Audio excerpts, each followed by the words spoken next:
What up, Scouts? Welcome back to Career Speaks. Thank you so much for tuning in today. Today, I've got Golden State Warriors sideline reporter for NBC Sports Bay Area. You can find her on pre and post game live for all things Warriors. But go ahead if you appreciate these life lessons coming from within different careers. Like this episode, share the link, follow the page. We both really appreciate that. But Kerith Burke, thank you so much for joining me today. Thanks. This is really cool. I'm glad you thought of me. Definitely. I mean, just thinking about your story and everything that you've gone through to where you are now, it's really awesome to be able to put out your story and your perspective. So, really excited for today. Thank you. But well, starting off with your interest in radio and broadcasting, right? You've mentioned before started all the way back in the fourth grade when you were in front of a camera crew as part of a classroom activity. Fast forward to your years at Washington State and working local news and getting into sports.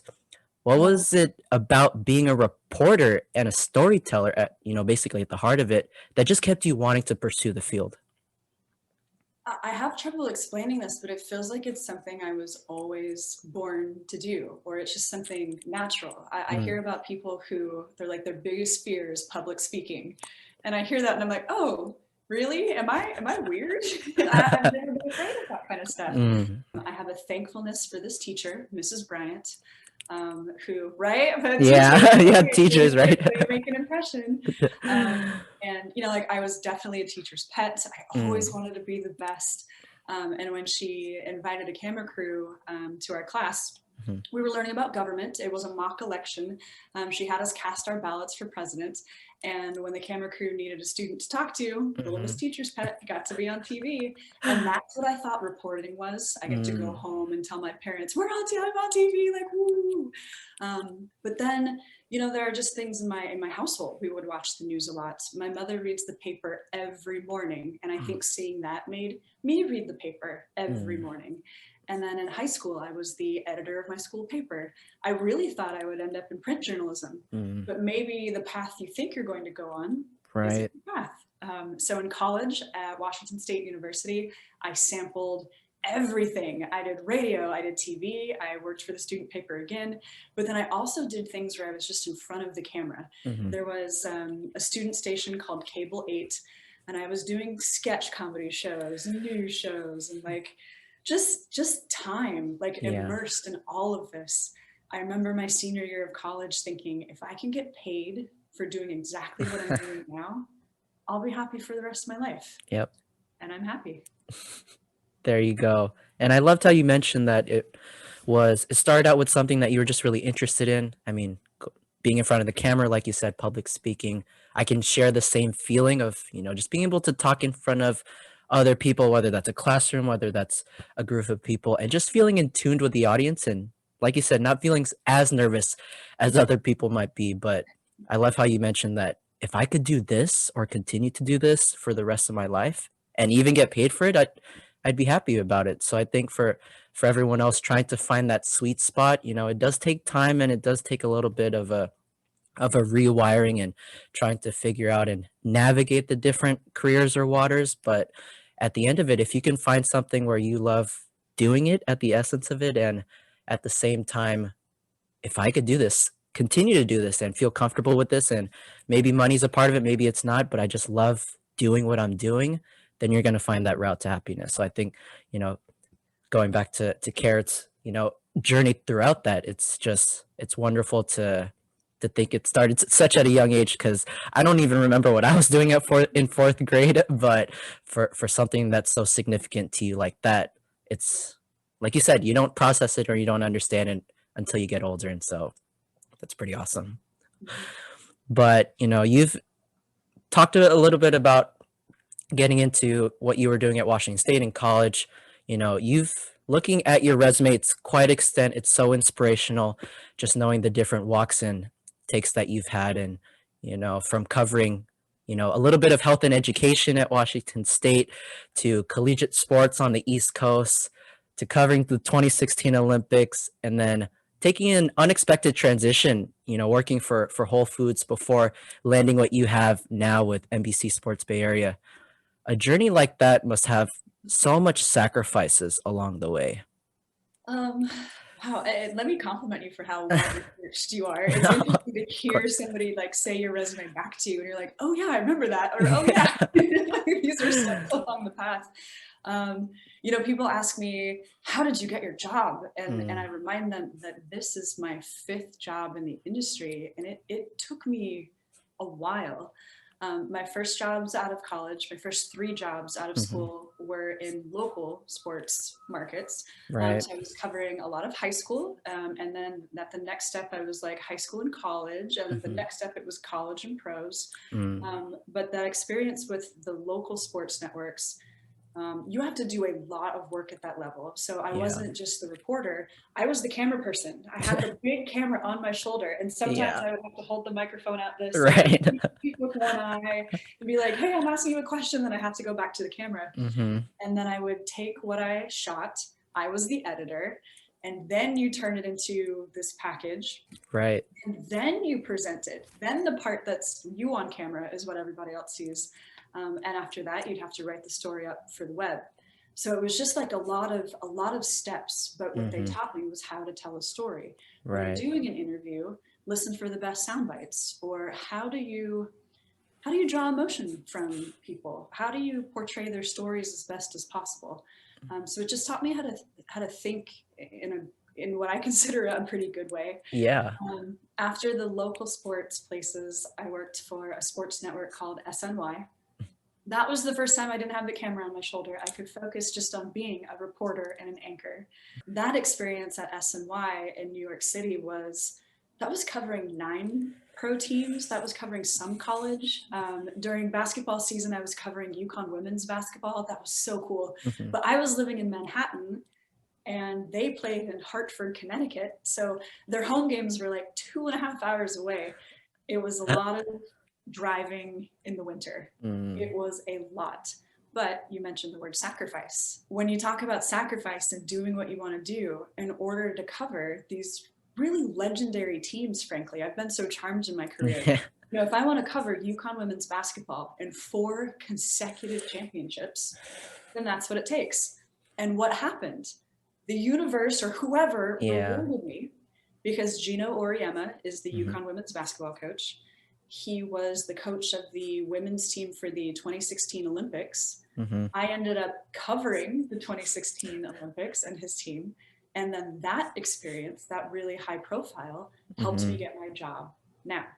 Yep. So I remember, Kestner, those long winter drives, feeling pretty lonely, actually, being away from home, wishing Mm. I didn't have to pay rent in New York City. I was spending most of my time in Connecticut, but slogging through that to cover an extraordinary team rewarded me in the end. So it's Mm. like everything adds up along your path.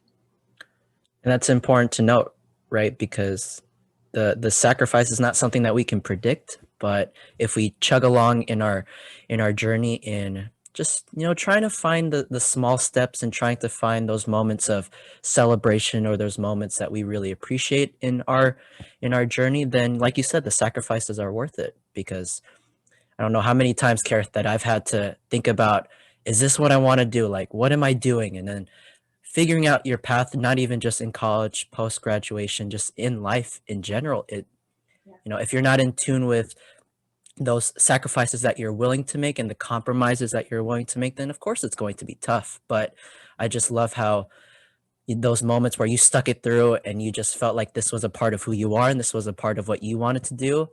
It was just natural, and you couldn't think of anything else but to keep going. And Yeah. so for a field like that you're in, when it comes to journalism or reporting, it does require a lot of sacrifice, but for all other careers too, it does take finding that moment of what am I willing to compromise. Is this where I'm really happy? Is this what I'm really willing to put my time and effort and money into? And whether that's commuting, like you said, Gareth, you have to continue to chug along and just continue to want what you want and be okay with that. My now husband lived here first. We dated long distance. Mhm. And I was like, all right, I feel good. I let people know in the Bay Area I'm looking for a job, and they're like, we like you. We just don't have anything right now. So I came here without a job, and it took me about 8 months to find something in broadcasting. Something just had to open up. Somebody had to leave. That's what happened. But for 8 months, I thought, am I done? Are sports done with me? I don't want to be done with sports, but is this the time? Do I need to make my plan B? So I worked at Whole Foods for a little while. Awesome job, honest work, really cool. And then I worked for a PR company. Again, really cool job, but it was a pay the bills job. My heart was still in broadcasting, and then I had this opportunity. Or even like I look at you, you don't have to be one thing. You're a middle school teacher with this awesome hobby. You don't always have to be in one lane. And I want people to just follow their passions and see what happens for them. And for me, I didn't realize how big the spotlight was going to be, actually. The fans like DMing me, and fans were overwhelmingly kind, but still the like waves of attention and intrigue about who am I? They really wanted to know like personal things. I'm like, whoa, whoa, whoa, whoa. And you're also covering a team that in my rookie season, they won another championship. So it was a lot. And I was covering like college basketball. So we're talking 30, 35 games. Now I'm in 82 regular season games plus the playoffs. Oh, covering Steph Curry, Clay, Draymond, KD. Like, wow, like my universe expanded so huge. My second season was when they made it to the finals against the Raptors. Injuries really hurt the team. The third year was really bad. Injuries kept hurting the team. The Warriors finished 15-50, and now this season is the COVID year. So I mention all this because each season, I'm in my fourth, has had such a different flavor. And trying to connect with fans during distinctly different years, going from like top of the mountain with championships to 15 wins, you still have to tell the stories that fans want to hear. They want to know who the players are, win or lose. They want compelling stories. So maybe last year, how do you tell compelling stories when the team isn't winning and they're frustrated? The good part was, Kestner, that there weren't as many national reporters around. So when the players looked around at who was doing the interviews day in and day out, they got to know us really well. And players remember who's there in the bad times and who shows up for the good times. So I think it's all about relationships, and relationships with fans are very important to me as well. And from my perspective, it feels really nice to say yes to people, especially when their approach is very polite. They make it easy to say yes. So I appreciate these interactions. And for people listening to this podcast, I think go for it. Like the worst somebody could ever tell you is no. So if there's somebody you'd like to reach out to for advice, for perspective, why not try as politely and briefly as you can? And I've found in my career, the people that I've reached out to bend over backwards to help me. People want to help, especially when your passion comes through. So go for it. That's my message for today. Say yes and go for it. Amazing. Kerith, we've talked so much about your journey with getting into broadcasting radio, starting at a super young age, but also knowing that the different steps to get where you are now weren't the best, weren't the most smoothest, but getting into your continuing to toil and work at broadcasting and radio and having hope was something that I really took away from this. But I mean, just talking about your love for the Warriors, talking about the love that you have for your job really shines on TV and it shines on television, just being the wonderful personality that you are, and being able to provide that as a connection to the NBA, as a connection to the players, and knowing that, you know, I've got to be my best because I want to be the best for everyone on TV. And for everyone listening, continue to do that, whether you're in television or not, just putting your best foot forward, understanding that the road to where you want to be or the road to whatever you're doing is not going to be the easiest or the most straightforward. It's going to take moments of uncertainty and doubt, but in those moments, that's where you really refine who you want to be and really refine what you want to do. So continue to do that, everyone. You can find Kerith on post, pregame, everything Dub Nation. Go ahead, continue to watch the games. I will always watch the games. I always check those out. But for everyone, find your love for maybe if it's journalism, maybe find your love for broadcasting, but just continue to find that love for whatever it is. And don't forget to to keep celebrating those and keep working at it. But until the next time, Kara, thank you so much.